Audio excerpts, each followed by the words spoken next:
যারা মিলাদুন্নবী মানো না, মিলাদুন্নবীকে শিরিক বেদাতের ফতোয়া দাও। আমার নবীর মিলাদের কারণে মাকে চিনতে পেরেছি, বাবাকে চিনতে পেরেছি, মক্কা শরীফ চিনতে পেরেছি, মদিনা শরীফের আজমত বুঝতে পেরেছি, নামাজ পেয়েছি, রোজা পেয়েছি, হজ পেয়েছি, যাকাত পেয়েছি, আমরা মসজিদ পেয়েছি, মাজার শরীফ পেয়েছি, সব পেয়েছি নবীর মিলাদের কারণে। আরো জোরে বলেন সুবহানাল্লাহ। এবার আমরা মিলাদুন্নবী মানতে চাই কিনা?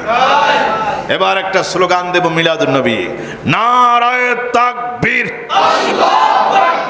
নারায়ে রিসালাত, নারায়ে গাউসিয়া, জশ্নে জুলুসে ঈদে মিলাদুন্নবী, জশ্নে জুলুসে ঈদে মিলাদুন্নবী। জোরে বলেন মারহাবা। আরেকটু জোরে বলেন মারহাবা। আল্লাহ রাব্বুল আলামিন বলেন, মা বাবার খেদমত ভাইরা আমার নফল নয়, সুন্নত নয়, ওয়াজিব নয়। কোরআনে কারিমে রাব্বুল আলামিন বলেন, ওয়াকাদা রাব্বুকা আল্লা তা'বুদু ইল্লা ইয়াহু ওয়া বিল ওয়ালিদাইনি ইহসানা। আমার আল্লাহ রাব্বুল আলামিনের বান্দারে, তোমাদেরকে আমি সৃষ্টি করেছি, তোমাকে হাত দিয়েছি, পাও দিয়েছি, সবটুকুন দিয়েছি, নিয়ামত দিয়েছি।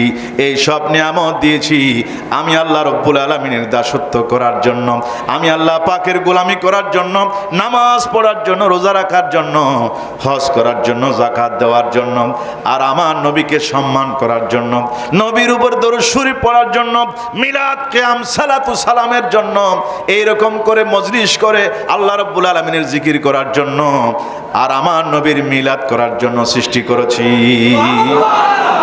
আর জোরে বলেন না সুবহানাল্লাহ। কোরআনে কারীমে আল্লাহ রাব্বুল আলামিন বলেন, ওয়া মা খালাকাতুল জিন্না ওয়াল ইনসা ইল্লা লিয়াবুদুন। বান্দারে, তোমাদেরকে সৃষ্টি করেছি আমি আল্লাহ পাকের দাসত্ব করার জন্য, গোলামি করার জন্য, ইবাদত করার জন্য। জোরে বলেন সুবহানাল্লাহ। এবার বলেন আমরা নামাজ পড়তে চাই কিনা? কারা কারা চাই না হাত তোলেন। ওয়াজ শেষের দিকে, এরপরও কথা বুঝতেছি না। আমি বলেছি কারা কারা চাই না হাত তুলেন, তখন আপনারা হাত তুললেন। জোরে বলেন মারহাবা। আর একটু জোরে বলেন না মারহাবা। আল্লাহ পাক মানুষের অন্তর দেখেন। এটা আপনারা বলেছেন, মুখে আপনারা বুঝতে পারেন নাই, কিন্তু অন্তরটাই হচ্ছেন আসল জিনিস। জোরে বলেন সুবহানাল্লাহ। ইবাদত হবে কার? আরো জোরে বলেন কার? দেখুন মা বাবার খেদমত কিরকম জিনিস। একই আয়াতে, একটি আয়াত, দুটি আয়াত নয়, একটি আয়াত, একই আয়াতের ভিতরে আল্লাহ পাক বলছেন, বান্দারে তোমাকে সৃষ্টি করেছি আমি আল্লাহ পাক, আমার গোলামি কর আর তোর মা বাবার খেদমত কর। একই আয়াত, একই আয়াত। ইবাদত করা ফরজ আর মা বাবার খেদমত করাও ফরজ। জোরে বলেন সুবহানাল্লাহ। আর জোরে বলুন আমার সুন্নি ভাইরা, নওজোয়ান ভাইরা, এই জন্য মায়ের খেদমত করা ফরজ। মায়ের হক 3 গুণ বেশি। একজন বাবার চাইতে মায়ের হক 3 গুণ বেশি। মান আহাক্কু বিহুসনি সাহাবাতি ইয়া রাসূলুল্লাহ। একজন সাহাবী নবীকে জিজ্ঞেস করলেন, ইয়া রাসূলুল্লাহ, এই পৃথিবীতে কোটি কোটি মানুষ দেখা যায়, সবচাইতে সুন্দর আচরণ করব কার সাথে? নবীজি বলেছেন তোমার মায়ের সাথে। সবচেয়ে সুন্দর আচরণ করব হুজুর কার সাথে? নবীজি বলছেন তোমার মা।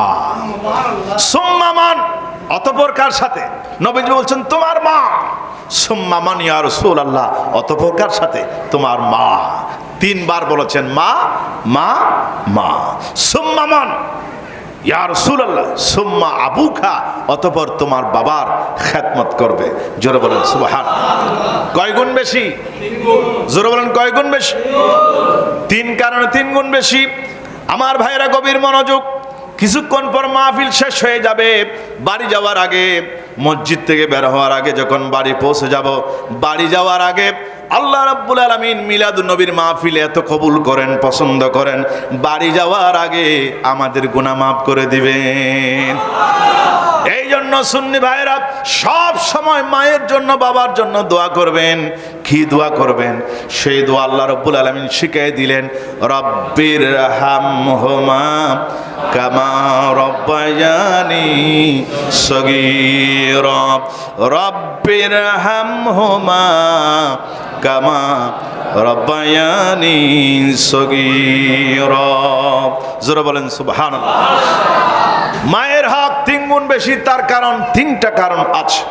নাম্বার 1, আমরা যখন মায়ের পেটের ভিতরে ছিলাম, মাকে কষ্ট দিয়েছি, লাথি মেরেছি। মা ঘুমাইতে পারেন নাই, মা খাইতে পারেন নাই, মা আরাম করতে পারেন নাই। পৃথিবীর সব মানুষ মায়ের পেটের ভিতরে ছিল। মক্কা শরীফের ইমাম হোক, এই মসজিদের খতিব হোক, গাড়ির ড্রাইভার হোক, রাজা হোক, প্রজা হোক, প্রাইম মিনিস্টার হোক, সব মানুষ আমরা মায়ের পেটের ভিতরে ছিলাম। আমরা মাকে 10 মাস 10 দিন পর্যন্ত কষ্ট দিয়েছি, এই জন্য মায়ের হক বেশি। 10 মাস 10 দিন পরে যখন পৃথিবীতে আসতেছিলাম, মায়ের এমন পরিশ্রম হয়েছে, কষ্ট হয়েছে। আল্লাহ পাক কোরআনে কারীমের মধ্যে বর্ণনা করেছেন, হামালাতুহু উম্মুহু কুরহা ওয়া ওয়াদাআতুহু কুরহা। তোমার মা যখন তুমি পৃথিবীতে আসতেছিলে, তোমার দারুণ কষ্ট হয়েছে, মায়ের যন্ত্রণা হয়েছে। অনেক মা সন্তান ডেলিভারির সময় তখন মারা যায়, এমন কষ্ট করে সহ্য করেছেন তোমার মা। এই জন্য ইসলাম বলছে তোমার মায়ের হক বেশি। জোরে বলেন সুবহানাল্লাহ। যখন পৃথিবীতে আসলাম, তখন আমরা কেউ কথা বলতে পারি না। মা পেটের ভিতরে খিদা পেয়েছে, দুধ দেন, তখন কথা বলতে পারতেছিলাম না, আমরা কেউ কথা বলতে পারি না। আমার মা, আপনার মা, বাইরা আমার সময়ে সময়ে টাইমে টাইমে আমাদেরকে দুধ পান করেছেন। আমরা যখন শীতকালে যখন আমরা বিছানার মধ্যে পায়খানা করে দিতাম, যখন পেশাব করে দিতাম, সেই পায়খানা আমার মা 3টা বাজে 2টা বাজে ঘুম থেকে ওঠার পরে বিছানা পরিষ্কার করে সেই শুষ্ক জায়গার মধ্যে আমাদেরকে শুয়েছেন, ভিজা জায়গার মধ্যে মা শুয়েছেন। জোরে বলেন সুবহানাল্লাহ। আরেকটু জোরে বলেন সুবহানাল্লাহ। এই জন্য মায়ের হক ইসলাম দিয়েছে 3 গুণ। জোরে বলেন সুবহানাল্লাহ। আল্লাহ নবী ইরশাদ করেছেন, আল জান্নাতু তাহাতা আকদামিল উম্মাহাত, মায়ের পায়ের নিচে আর বাবার পায়ের নিচে। অন্য হাদিসে এসেছে বাবার পায়ের নিচে আর মায়ের পায়ের নিচে পৃথিবীর সন্তানদের জান্নাত। আর জোরে বলেন আল্লাহু আকবার। বলেন ইয়া রাসূলুল্লাহ।